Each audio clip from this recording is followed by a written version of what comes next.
Good evening, everyone. I just wanted to send a quick message out.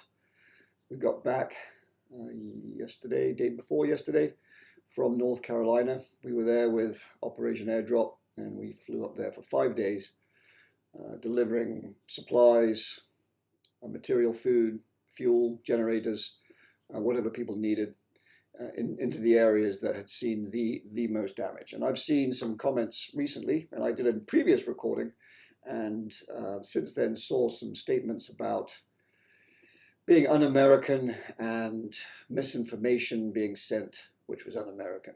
Well, it isn't misinformation. The entire time that we were up there, we spoke to the people we were assisting and asked them specifically, have you seen any, who else has been here? What aid are you receiving? What assistance are you receiving? And the answer was that we were the only ones. The volunteer groups were the only ones that they had seen. And that was just across the board. In some instances, they had mentioned that maybe DOT had shown up and helped repair a road, but then they had gone.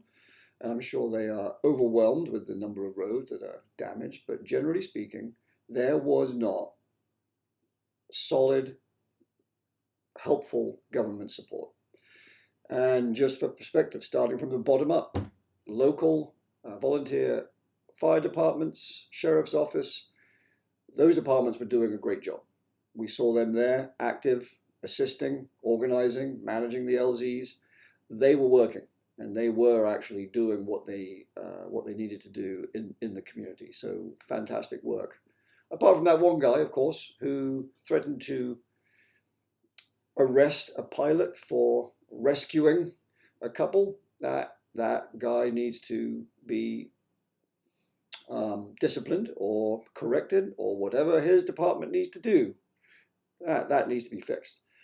And that was occurring. There were entities that were hindering, and we had one of our teams. Now we're going to the state level. So we were at an EOC, which is an Emergency Operations Center in Newland, North Carolina, and we flew a search and rescue team, volunteer search and rescue team, to that location, and they were clearing houses, checking houses, wellness checks, and documenting where they had been and who needed help and who was missing, who needed assistance. In 2 days, they had done more than anybody had done in 8 days out of that EOC.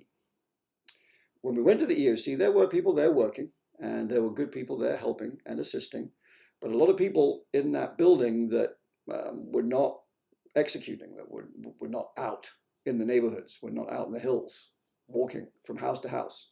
That's what our volunteer team was doing. And then a few events transpired, and they were asked to leave. Not really asked, they were told to leave. And then we had to fly them out of there because they were kicked out of that location, basically. All the work they had done was not going to be used. They were going to redo the EOC. I'm not sure exactly who the entity was that made the decision to kick them out, but they were not going to use the information that they had collected, and they were going to do it all again. And they were going to use a for-profit helicopter at taxpayer expense to do that, rather than use the volunteer aircraft that could have moved this team around. That's the sort of nonsense that was taking place. And we spoke to a number of other pilots, and they were seeing similar events. The locations we went to, we didn't see government entities. So that state level, not so good. Local level, good job. State level, not great. Some were good, but not great. Get to the federal level, non-existent. So no, it isn't misinformation, non-existent. We didn't see them. We saw some show up to EOCs and other coordination centers, but those were the people who were managing. But we didn't see any boots on the ground from any of those federal agencies. And I don't know where they're getting this footage of, they got people with vests on with FEMA on the back. Well, great. Well, maybe they need to get out in the hills and do a little bit more work because they're not getting out there and reaching the people that need to be helped. So that's the reality. It isn't misinformation. It's actually occurring up there, where there is a complete and utter lack of support from the federal level and from the state level. And quite frankly, people of North Carolina need to really think hard about who they are electing into those positions. And if your representatives, and if those who are supposed to be looking out for you are not bending over backwards to assist you in every way possible, then they need to go, and you need to get some new people in there. So vote wisely come November, because things need to change up there, because it was abysmal, the support from the government in North Carolina. Volunteer organizations, churches, NGOs, bringing in millions of pounds of supplies and moving them and assisting and helping those who are out there. So those organizations need to be supported and need to become more robust, because when the government fails, those organizations really step in and fill that gap. Next level up was the military, and they did a fantastic job when they showed up, but that's not their primary role. Their primary role is war fighting, and so to get them moving, it's a big machine, and it takes time and it takes effort, and that's really not their primary function. But they do a good job when they get there. But until they get there, who's stepping in? Really, who should be doing all the heavy lifting here are the governmental agencies. So FEMA needs to be stepping in and doing this. Others too, but we didn't see it. Five days worth, we didn't see it. And the people we were assisting didn't see it. Not misinformation. Reality. That's what's taking place on the ground. So most people there thought it was absolutely shameful that the government was not assisting. And not just not assisting, but hindering. TFRs, rules, regulations, can't do this, can't do that. We don't want you here. You need to get out of here. You need to get your people away.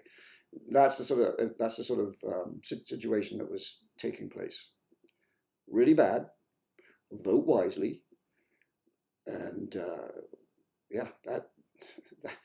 this is the situation that people are facing up there, and a lot of destruction, a lot of damage, and this sort of behavior from the government is not helping at all. And I hope they get their act together pretty soon, get up there and help those people who really need the help, because they need it. Anyway, I will put a link to Operation Airdrop in this video, and so you can go see what they're doing, help support them, and I'll put some videos on also. We're going to share some videos about some of the flights that we did, some of the locations that we went to, and those will be coming soon. But I did just want to get this video out there to share what we observed out in North Carolina. All right, so look for those videos to come. God bless all, and we'll talk to you soon.